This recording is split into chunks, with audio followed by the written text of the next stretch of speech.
UP के बाद उत्तराखंड में भी कांवड़ पर आदेश। रूट की दुकानों पर मालिक लिखें अपना नाम। मायावती बोली है धार्मिक बायकाट। ट्रेन हादसे में ट्रैक के पास भरा था पानी। पटरी 4 फीट खिसकी। मिट्टी के सैंपल लिए गए। कोच के नीचे मिली एक और लाश। 4 धाम के नाम पर नहीं बनेंगे दूसरे मंदिर ट्रस्ट। उत्तराखंड सरकार का फैसला।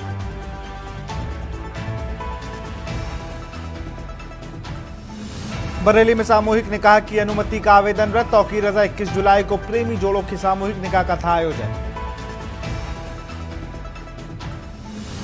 नीट पेपर लीक में मेडिकल की स्टूडेंट हिरासत में। रिम्स के डॉक्टर बोले पेपर लीक के खुलासे के बाद से सहमी रहती थी। माइक्रोसॉफ्ट का सर्वर था पूरी दुनिया में असर। ऑस्ट्रेलिया सरकार ने बुलाई इमरजेंसी बैठक। आप देख रहे हैं के न्यूज, खबरों का सारथी। नमस्कार, स्वागत है आपका देश की बात में। मैं हूं आपके साथ विशाल बंटे। खबर अंबाला से है। हरियाणा के पूर्व गृह मंत्री अनिल विज ने आम आदमी पार्टी पर तंज कसते हुए कहा कि आम आदमी पार्टी अब जमानत जब्त पार्टी हो गई है। जिन मुद्दों को लेकर ये सत्ता में आए थे आज उससे विपरीत हो गए। वहीं दीपेंद्र हुड्डा पर तंज कसते हुए कहा कि भाजपा के राज में एक एक पैसे बैंक खाते में जाता है, जिसमें उन्हें तकलीफ हो रही है क्योंकि इनका खर्चा चलना बंद हो गया है।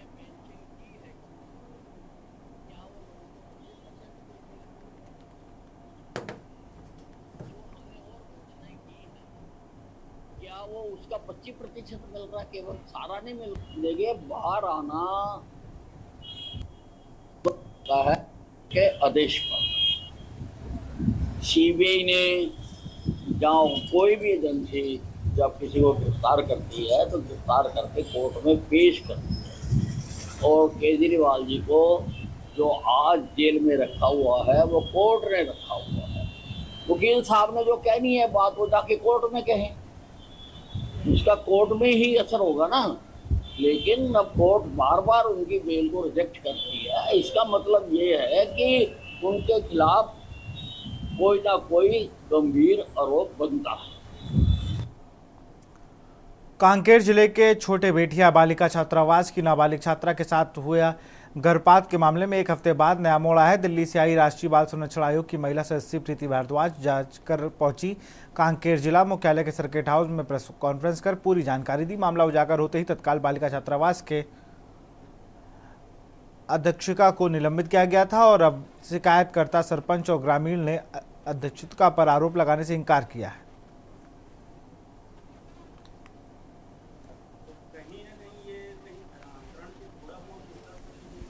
भी भाग सकते हो, आ सकते हो, जा सकते हो। आपको सिर्फ इतना ऊंचा जितना ऊंची कुर्सी है इसके बीच में भी छेद है, कोई फेंसिंग नहीं है उसमें। ठीक है, कहने को वहाँ पे वो लैब भी बना रहे हैं, कितने सालों से बन रहा है पता नहीं, कब तक बनेगा पता नहीं। सीसीटीवी कैमरा वगैरह, सीसीटीवी कैमरा के लिए हम लोगों ने स्पेसिफिकली बोला भी है और लेटर डिस्ट्रिक्ट एजुकेशन ऑफिसर की तरफ से वहीं के वहीं हमने डीएम ऑफिस को भिजवा दिया। तो सीसीटीवी कैमरा जल्दी से जल्दी वहाँ पे लग जाएंगे। और मैम कोई अगर आता है मिलने या फिर कोई भी अगर आ रहा है जा रहा है तो उसको प्रॉपर्ली डायरी मेंटेन कुछ मेंटेन्ड नहीं है सच प्रॉपर्ली, और ना ही उन्होंने बताने के बावजूद भी उन्होंने कुछ ऐसा दे जस्ट वांटेड अस कि हम कहीं ना कुछ कर पाए, ना जा पाए ना आ पाए। अभी हम क्या कुछ करेंगे मैम आगे चल? देखिए, हमने जो वहाँ पर जो डिस्ट्रिक्ट एजुकेशन ऑफिसर हैं उनको हमने पूरी फहरिस्त दी है काम कराने की, जो भी हमें कमियां पाई गई हैं बच्चों से रिलेटेड, इंफ्रास्ट्रक्चर से रिलेटेड, वहाँ पे जो अध्यापकों से रिलेटेड, बच्चियों की सेफ्टी से रिलेटेड जितने भी इश्यूज हैं। खबर लखनऊ से। SDM Shravasti Arun Kumar suspend. लखनऊ से खबर, एसडीएम श्रावस्ती अरुण कुमार सस्पेंड किए गए हैं। लखनऊ से खबर बता रहे हैं आपको, जहां पर एसडीएम श्रावस्ती अरुण कुमार सस्पेंड हुए हैं। एक ही प्रकरण में 2 प्रकार की रिपोर्ट लगाने का आरोप। दोनों रिपोर्ट में एक दूसरे से विरोधाभासी मिला। मुख्यमंत्री विवेकाधीन कोष की रिपोर्ट का मामला।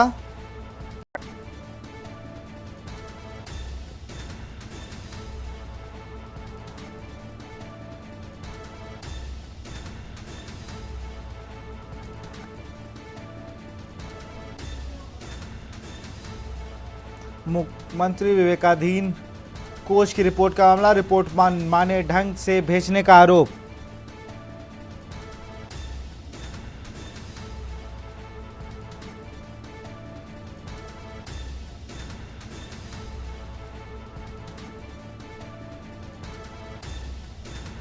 दोनों रिपोर्ट में एक दूसरे से विरोधाभासी मिला।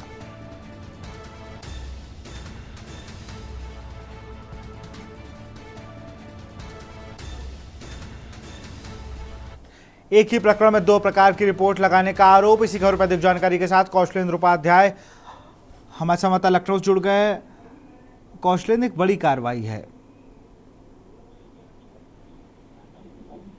देखिए, आपको बताएं कि जिस तरह से इस बार जो लोकसभा के चुनाव हुए उसके बाद जिस तरह से एसडीएम और तमाम राजस्व अधिकारी की अगर हम बात करें तो उनके खिलाफ जो एक्शन योगी सरकार का वो लगातार चला आ रहा है। अब तक जो है पूरे उत्तर प्रदेश में 6 से ज्यादा एसडीएम सस्पेंड हो चुके हैं। इसी में श्रावस्ती के एसडीएम जो अरुण कुमार है, इनके खिलाफ एक जांच हुई और इन्होंने जो मुख्यमंत्री राहत कोष है, सीधा जो मुख्यमंत्री के राहत कोष से सीधा जो है पीड़ित के पास पहुंचा, उसमें जो रिपोर्ट लगी थी उसमें 2 रिपोर्ट लगी थी, एक विरोधाभास की और एक उसके पक्ष की। तो इन दोनों रिपोर्टों को देखने के बाद ये हुआ कि कम से कम लाखों रुपए जो ऐसे फंड थे जो गलत जगह पे गया। उसके बाद जब इसकी जांच हुई और जब जांच में सामने आया कि नहीं ये मामला जो है बहुत पेचीदा है और उसमें जो ये एसडीएम श्रावस्ती अरुण कुमार है, इन्होंने जो रिपोर्ट लगाई वो गलत लगाई है, उसमें तत्काल योगी सरकार ने एक्शन लेते हुए इनको सस्पेंड कर दिया है। और आपको बताएं, अभी आगे की कार्रवाई के लिए प्रचलित किया गया है कि इनके खिलाफ जो जहां जहां ये तैनाती हुई है उन सब चीजों के लिए विभागीय जांच के आदेश भी दे दिए गए हैं। जी, तमाम जानकारी के लिए बहुत बहुत शुक्रिया कौशलेंद्र आपका। तो एक ही प्रकरण में 2 रिपोर्ट लगाने के मामले में सस्पेंड किए गए हैं श्रावस्ती के एसडीएम।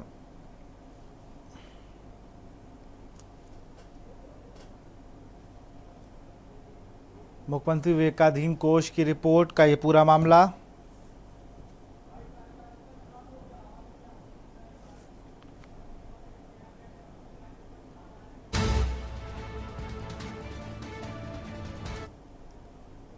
आगरा से खबर है, मामूली बात को लेकर 2 पक्ष भिड़े। आगरा से खबर, मामूली बात को लेकर 2 पक्ष भिड़े।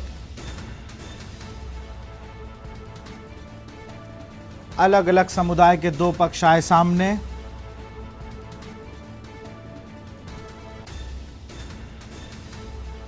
दोनों तरफ से जमकर हुआ पथराव।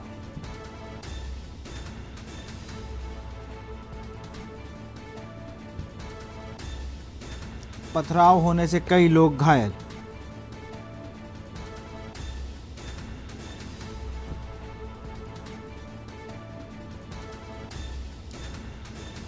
घायलों के इलाज के लिए अस्पताल में कराया गया है भर्ती।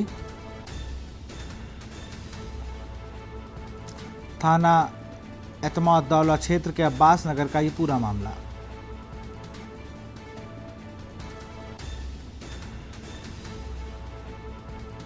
अलग अलग समुदाय के 2 पक्ष आए आमने सामने।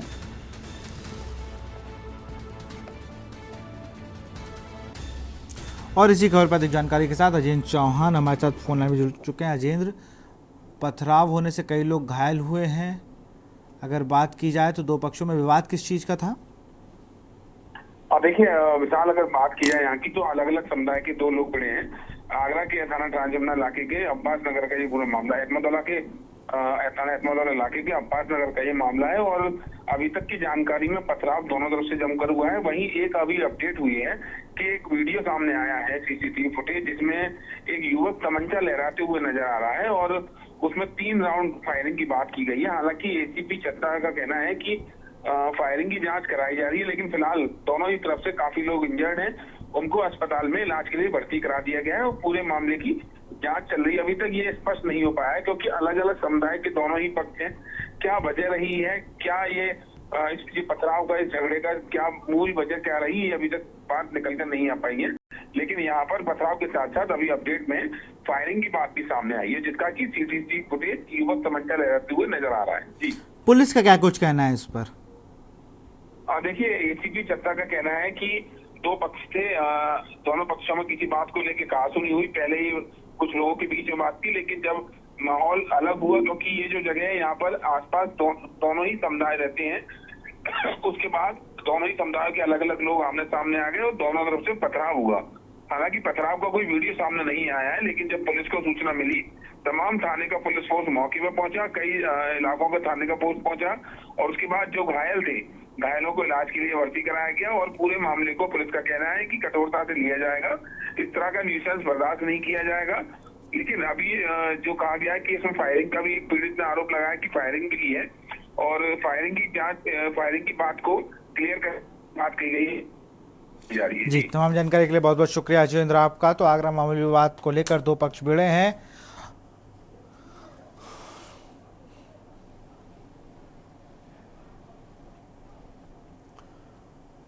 इटावा से खबर है, किसान की गोली मारकर हत्या कर दी गई है। इटावा से खबर, किसान की गोली मारकर हत्या। इटावा से खबर, किसान की गोली मारकर हत्या। चौबिया इलाके के रमपुरा मुंज गांव की ये घटना है। चौबिया इलाके के रमपुरा मुंज गांव की घटना, राजवीर सिंह पुत्र वीरेंद्र सिंह की हत्या की गई है। जमीन विवाद में चाचा ने भतीजे को मारी गोली। जमीन पर कब्जे को लेकर चल रहा था विवाद।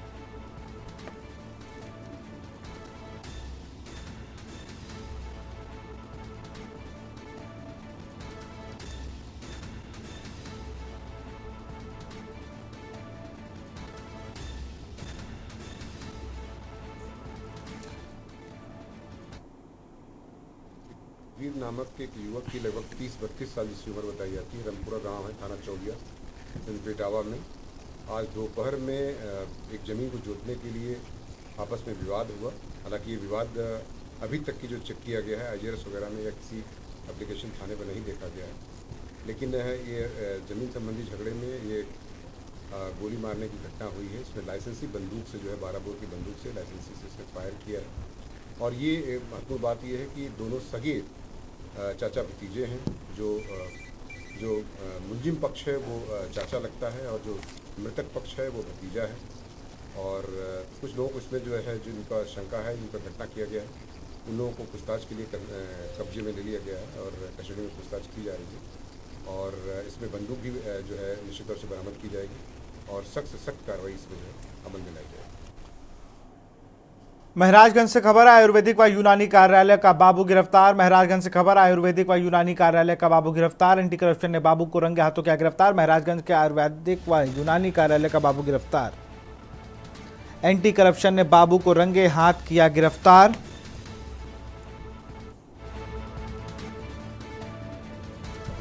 ₹10,000 घूस लेते बाबू गिरफ्तार।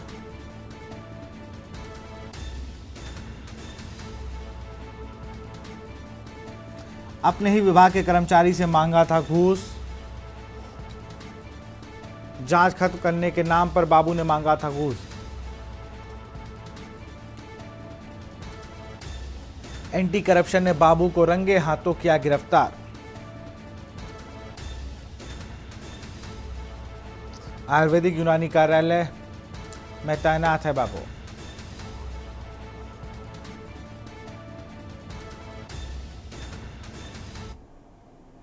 बिजनौर से खबर, कक्षा 5 के छात्र का बदमाशों ने किया अपहरण। बिजनौर से खबर, कक्षा 5 के छात्र का बदमाशों ने किया अपहरण। स्कूल वैन से घर जाते वक्त हुआ छात्र का अपहरण। स्कूल वैन से उतरते ही वैन सवार बदमाशों ने किया अपहरण। अपहरण की घटना से मचा परिवार में कोहराम। घर के नजदीक से बच्चे का किया गया अपहरण। एसपी सहित कई थाने की पुलिस मौके पर पहुंची।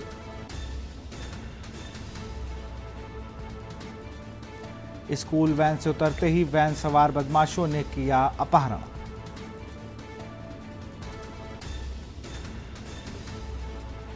अपहरण की घटना से परिवार में मचा कोहराम। घर के नजदीक से बच्चे का किया अपहरण। बिजनौर अपहरण हुआ है, क्या हुआ है? हाँ, किडनैप भी हुआ। कहाँ गया था बच्चा? स्कूल। कब हुआ है अपहरण? लगभग 2 बजे का है, आज दोपहर। आपको क्या लग रहा है इसमें? अब ये तो डाउट में ही है, अभी बात अभी क्लियर नहीं कह सकते कि कौन है इसके पीछे। देखिए, आज आफ्टरनून में एक सूचना आई है मीमला गांव थाना धामपुर क्षेत्र में कि एक बच्चा जो है लगभग 10-11 वर्ष का, वो यूजुअली स्कूल से जो है 2 बजे के आसपास अपने घर आता था, वो घर नहीं पहुंचा है। उसके पेरेंट्स ने जो है अपहरण के संबंध में उस समय सूचना दी है और इसमें तत्काल जो है पुलिस द्वारा मौके पर पहुंचकर चेक किया गया। वहाँ पर नाले के पास एक जूता मिला था जो उसके फादर ने बताया कि उसी लड़के का है। हम तत्काल जो है इसमें सीसीटीवी फुटेजेस दिखवा रहे हैं और इसमें जो है लगभग 3 टीमें लगाई गई हैं ताकि उस बच्चे की जल्द से जल्द बरामदगी हो सके। छोटे से ब्रेक के लिए जल्द हाजिर होंगे। आप देख रहे हैं के न्यूज, खबरों का सारथी। ब्रेक के बाद आपका स्वागत है। मेरठ से खबर है, महिला को प्रेम जाल में फंसाकर भगाने का आरोप। मेरठ से खबर, महिला को प्रेम जाल में फंसाकर भगाने का आरोप। तबीयत खराब होने पर हॉस्पिटल में कराया भर्ती और वहां से छोड़कर प्रेमी भागा। महिला को शादी का झांसा देकर भगा ले जाने का आरोप। मेरठ से खबर, महिला को प्रेम जाल में फंसाकर भगाने का आरोप।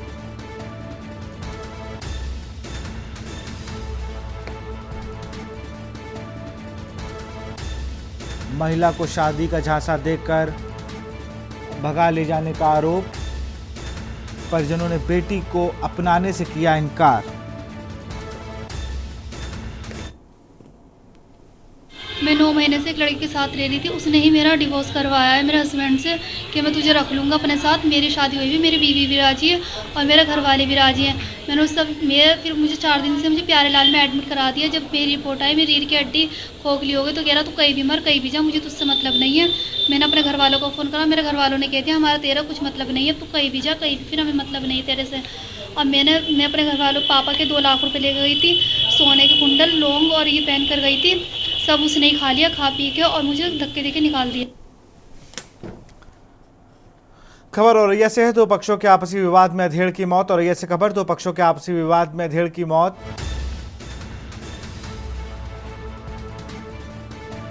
आपसी विवाद के चलते अधेड़ के सिर में मारा डंडा। डंडा लगने से घायल युवक की हुई मौत, माफ करिएगा, अधेड़ की हुई मौत। आपसी विवाद के चलते अधेड़ के सिर पर डंडा मारा।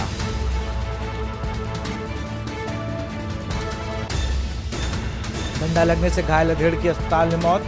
पुलिस ने शव का पंचनामा भरकर पोस्टमार्टम के लिए भेजा।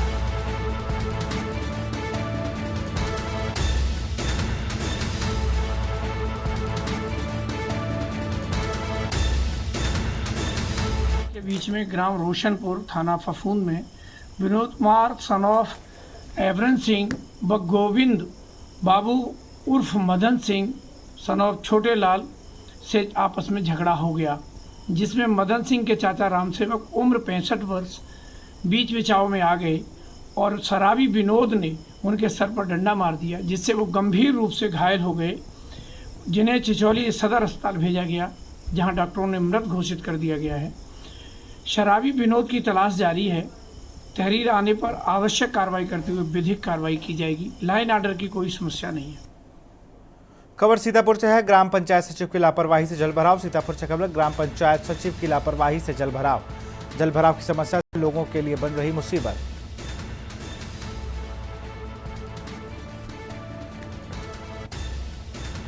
स्कूल जाने वाले बच्चे, महिलाएं आए दिन गिरकर घायल हो रहे हैं। ग्रामीणों ने बीमारी फैलाने की जताई आशंका।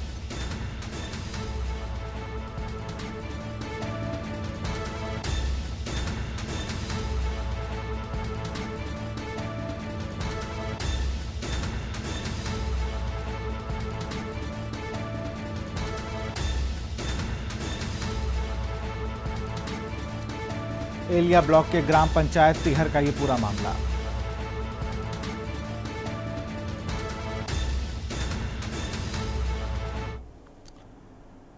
खबर लखनऊ से है, पूर्व कैबिनेट मंत्री स्वामी प्रसाद मौर्य और उनकी पूर्व सांसद बेटी संघमित्रा मौर्य कोर्ट ने फरार घोषित कर दिया है। एमपी एमएलए कोर्ट ने पिता बेटी को फरार घोषित कर दिया है। बिना तलाक लिए धोखाधड़ी करके विवाह करने के मामले में दायर केस में लगातार पेशी पर नहीं आने के बाद कोर्ट ने आदेश जारी किया है कि आरोप है कि स्वामी प्रसाद मौर्य, उनकी पूर्व सांसद बेटी संघमित्रा 3 बार समन और 2 बार गैर जमानती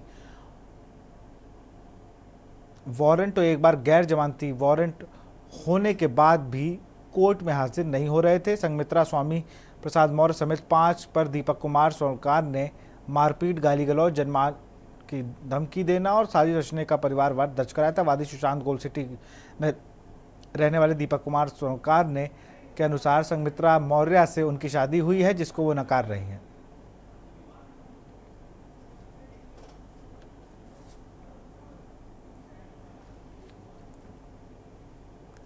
खबर कानपुर से। राष्ट्रीय मूल्यांकन और प्रत्यायन परिषद द्वारा पहले राउंड में ए ग्रेड प्राप्त करने वाले कानपुर इंस्टीट्यूट ऑफ टेक्नोलॉजी लगातार नए कीर्तिमान हासिल कर रहा है। गर्व की बात यह है कि कानपुर इंस्टीट्यूट ऑफ टेक्नोलॉजी को विश्वविद्यालय अनुदान आयोग द्वारा शैक्षिक वर्ष 2024-25 में ऑटोनोम्स का दर्जा भी मिल चुका है। ऑटोनोम संस्थान में 10 वर्ष तक लागू रहेगा। Kanpur institute of technology Kanpur क्षेत्र में ऑटोनोम्स घोषित होने वाला पहला संस्थान है। ऑटोनोम्स उपलब्धि को साझा करने के लिए सिविल लाइन स्थित लिटिल शेफ में प्रबंधन सदस्य PK जैन, विपुल जैन, अनिल कुमार अग्रवाल, कुमार अक्षय, KIT निदेशक डॉक्टर ब्रिजेश वाशले और फार्मेसी निदेशक डॉक्टर प्रशांत कटियार ने प्रेस वार्ता कर जानकारी दी। निदेशक ब्रिजेश वाशले ने बताया कि ऑटोनोम से संस्थान को गुणवत्ता, शिक्षा और निरंतर सुधार की विरासत और को लेकर मजबूत करने का अवसर मिलेगा। स्वयं सहायता का दर्जा KIT को मिलने से अब KIT अपना स्वयं का प्रवेश प्रक्रिया बनाना, अपना पाठ्यक्रम डिजाइन करना और नवाचारी शिक्षक पद्धति को पेश करने और शिक्षक में अंतर्राष्ट्रीय सर्वोत्तम प्रथाओं को अपनाने और अपनी प्रशिक्षा और परिणाम प्रणाली बनाने और एकेडमिक ढांचे को माध्यम से डिग्रियां प्रदान करने का अधिकार प्राप्त कर चुका है।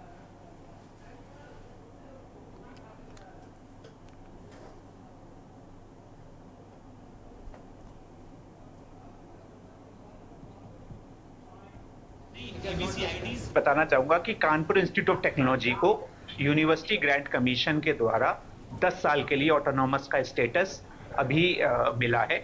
ऑटोनॉमस स्टेटस मिलने से संस्थान के पास ये अधिकार आ जाते हैं कि वो अपने सिलेबस को करंट इंडस्ट्री डिमांड्स और रिक्वायरमेंट के हिसाब से तैयार कर सकते हैं, जिससे कि स्टूडेंट्स जो नई टेक्नोलॉजी है उसको बहुत जल्दी से पढ़ें और वो प्लेसमेंट के लिए रेडी हो जाए।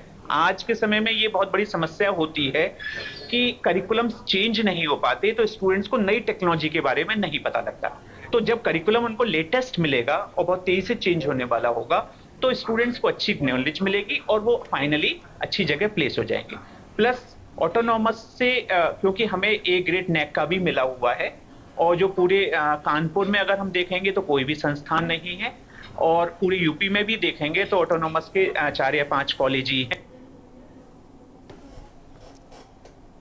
जब वो चालू हो जाएगा तब बात करता हूं। नहीं, अभी आईडी अच्छा प्लस उसमें के एक पहले मैं यहाँ पर इससे पहले छात्र भविष्य के लिए अच्छी तरह से तैयार है। स्वतंत्र रूप से नए पाठ्यक्रम डिजाइन होगा। ऑटोनोमस संस्थान में 10 वर्षों तक लागू होगा। UGC से 2024-25 में ऑटोनोमस का दर्जा प्राप्त करने वाला पहला कॉलेज बना है। KIT कानपुर में स्वतंत्र रूप से नए पाठ्यक्रम डिजाइन कर सकेगा। पिछले साल जैसे अगर आपको याद, गोंडा जिले में गुरुवार को चंडीगढ़ डिब्रूगढ़ एक्सप्रेस के 14 डिब्बे पटरी से उतर जाने के बाद पलट जाने में मरने वालों की संख्या 4 हो गई है। शुक्रवार को सवेरे ट्रेन के डिब्बे के नीचे दबे एक महिला का शव हुआ बरामद। राहत बचाव कार्य करते समय AC कोच के नीचे 40 वर्षीय महिला का शव RPF के लोगों ने बरामद किया। रेलवे दुर्घटना में अब तक 4 लोगों की मौत की पुष्टि प्रशासन कर चुका है। 2 शवों की पहचान तो हो गई, वहीं 2 शवों की शिनाख्त जारी है। जिला अस्पताल में 8 घायल यात्रियों का अभी भी इलाज किया जा रहा है।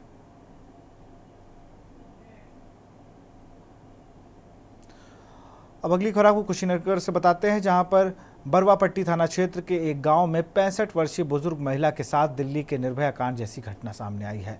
आरोपी ने बुजुर्ग महिला के साथ दुष्कर्म करने के बाद हैवानियत की सारी हदें पार करते हुए निजी अंग के साथ दरिंदगी की हद पार कर दी। रेप के बाद बुजुर्ग महिला के निजी अंग में बेलन डालकर जान लेने की कोशिश की। घटना को अंजाम देने वाले व्यक्ति मौके से फरार हो गया। बुजुर्ग महिला झोपड़ी में दर्द से तड़पती रही। बड़ी गंडक नदी किनारे झोपड़ी बनाकर रह रही बुजुर्ग महिला को जब दर्द से कराते वहां गुजरते हुए लोगों ने देखा तो घटना की सूचना तुरंत पुलिस को दी। तब तक बुजुर्ग महिला को नजदीकी अस्पताल ले जाया गया, लेकिन गंभीर अवस्था होने के चलते डॉक्टरों ने जिला अस्पताल कुशीनगर रेफर कर दिया गया, जहां महिला की हालत बेहद गंभीर बनी हुई है।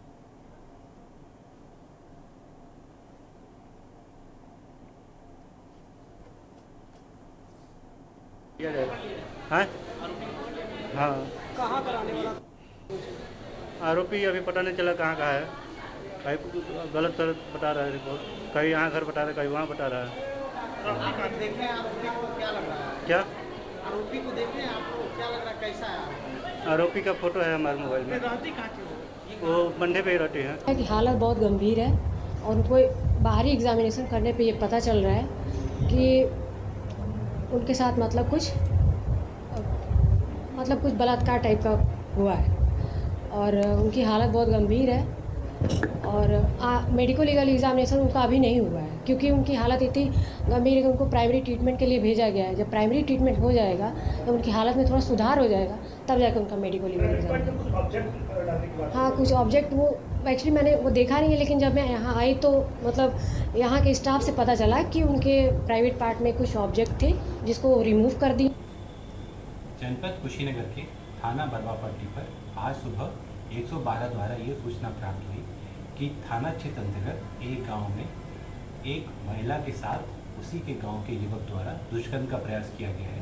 पुलिस द्वारा तुरंत घटनास्थल पर पहुंचकर महिला को उपचार हेतु अस्पताल भेजा गया एवं युवक को कस्टडी में लेकर उससे पूछताछ चालू की गई। महिला की स्थिति सामान्य है। तहरीर प्राप्त कर स्वतंत्र धाराओं में मुकदमा पंजीकृत किया जा रहा है।